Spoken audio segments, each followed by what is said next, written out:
Žika Jelić, frontman Ju grupe, dobrodošli u Mariboru.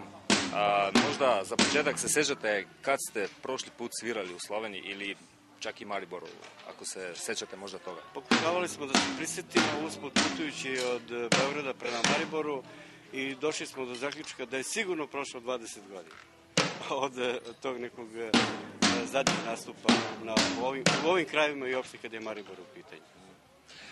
Prošlo je i 10 godina kad ste nekako završili karijeru, verovatno već 12 godina kad ste završili karijeru, a onda ste se vratili sa novim albumom Dugo znamo se. Šta je bio razlog da ste se nakon tako dugog vremena ponovo vratili na jugoslovensko rock'n'roll scenu? Pa tamo neke 94. godine mi smo otišli za Rim u doba baš kada je bilo onako jako teško i onako na neki način izazovno živeti u ovim krajima u kojima mi živimo i snimili smo jedan jako dobar CD. Posle izlaska tog CD-a koji je bio izuzetno dobro prihvaćen i posle njega usledile su brojni pozivi, brojne turneje po Srbiji i van Srbije, mislim na Evropu, pa Amerika i Kanada. Tako da jednostavno nije se ukazala potreba da se snimi bilo šta novo. Pre par godina izašao taj snimljen materijal sa jednog koncertnog izdanja u Beogradu i jedan deo iz Novog Sada. A u početku 90. godina nastupi Ju grupe nisu više bili tako česti, jer je to bio, kako da kažem, jer band sa takvim imenom nije više imao dobrog razloga da postoji.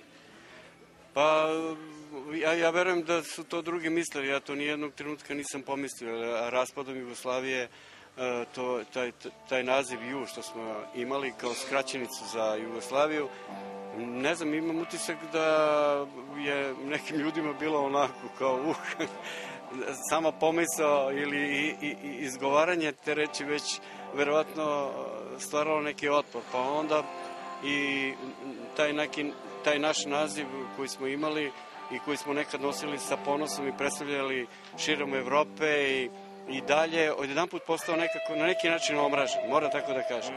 Međutim, mi smo to prihvatili i u samom startu kao ime, kao svako drugo ime i zadržali smo ga, pa nosimo ga do dana današnjeg, ne razmišljajući o tome da promenimo naziv grupe. Baš to ste rekli i u nekom izveštaju za Večer pre nekoliko dana, da ste sve do raspada Jugoslavije sa ponosom nosili to ime. Kakav odnos ste zapravo imali do bivše države? Koliko ja znam, nastali ste i na Dan Republike. To je bio praznik koji je slavljen i praznovan, tako da nije se radilo, što je najvažnije. U krajevima u kojima mi živimo, to su bili dani pred zimu, tada se spremala zimnica, jelo se, uživalo, spremalo se za zimu i to su bili dani baš onako izuzetno dobri za održavanje jednog koncerta i u jednom poznatom klubu, Zemunskom klubu, odsvirali smo prvi naš koncert i tu smo i dobili naziv. Mi zvanično imamo kuma, mi imamo čoveka koji je na ulaznici napisao: ako želite i da promovišete tu neku muziku sa ovih balkanskih prostora, onda se zovete skraćeno Ju. Umesto Jugoslavija zovete se Ju. I mi smo to prihvatili, bilo mi interesantno. A prvi reunion Ju grupa je doživala već 87. godine, mislim da na poziv Gorana Bregovića.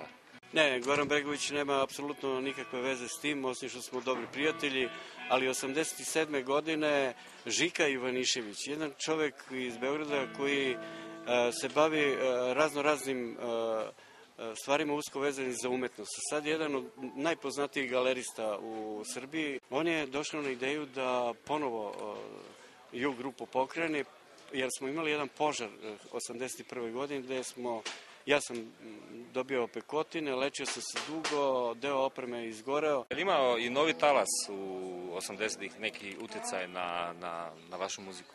Ima mali, da, kako da ne. Međutim, mi smo već do tih godina nekako stekli neku reputaciju ili mesto kada je rock and roll i pop muzika i rock and roll kada su u pitanju, tako da mi tim mladim momcima nismo smetali uopšte. Naprotiv, oni ne kriju i dan danas da su oni ju grupu slušali, gledali i verovatno prihvatali ono sve što ih je zanimalo i što ih je interesovalo i što im je koristilo. Znači, verovatno bilo obrnuto. Da, tako da taj novi talas stvarno je donao dosta dobrih grupa. Uopšte mislim kada je jugoslovenski prostor onaj i ponosom svaka država, u Beogradu stvarno bilo je jako dobro. Samo to, još 73. nastup, svirali ste u poznatom klubu Marquis u Londonu.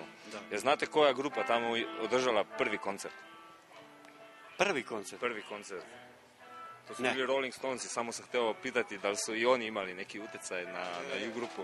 Pa znate šta, ja se sećam u ulaz, kako da ne, ja i dan danas se izjašnjavam, kaže, Beatles i Rolling Stonesi, jel to je ona zvanična svetska podela. Ja kažem Rolling Stonesi, jel nekako su mi više odgovaraju u mom mentalitetu nego Beatlesi, ali svaka čast, Beatlesi isto grupa, ono za sva vremena što se kaže. Marquis klub to je, mogu da kažem, klub, jedna najobičnija rupa. To je jedna crna, jedna velika onako prostorija s nekim šankovima i neki prostor gde se svira, a iza slačionica i odakle grupa izlazi, to je ovako jedno malo stepenište i mali prostor kao špajz neki, kao spremnik za zimnicu, nešto malo. A po zidu ispisana imena grupa koje su svirale. Međutim, na sajtu Marquis klub, ja sam nedavno baš onako iz Zafrikancije ušao i to je bio februar 73. godine, negde tamo 27. mislim, i pogledam spisak učesnika i nađem ju grupa.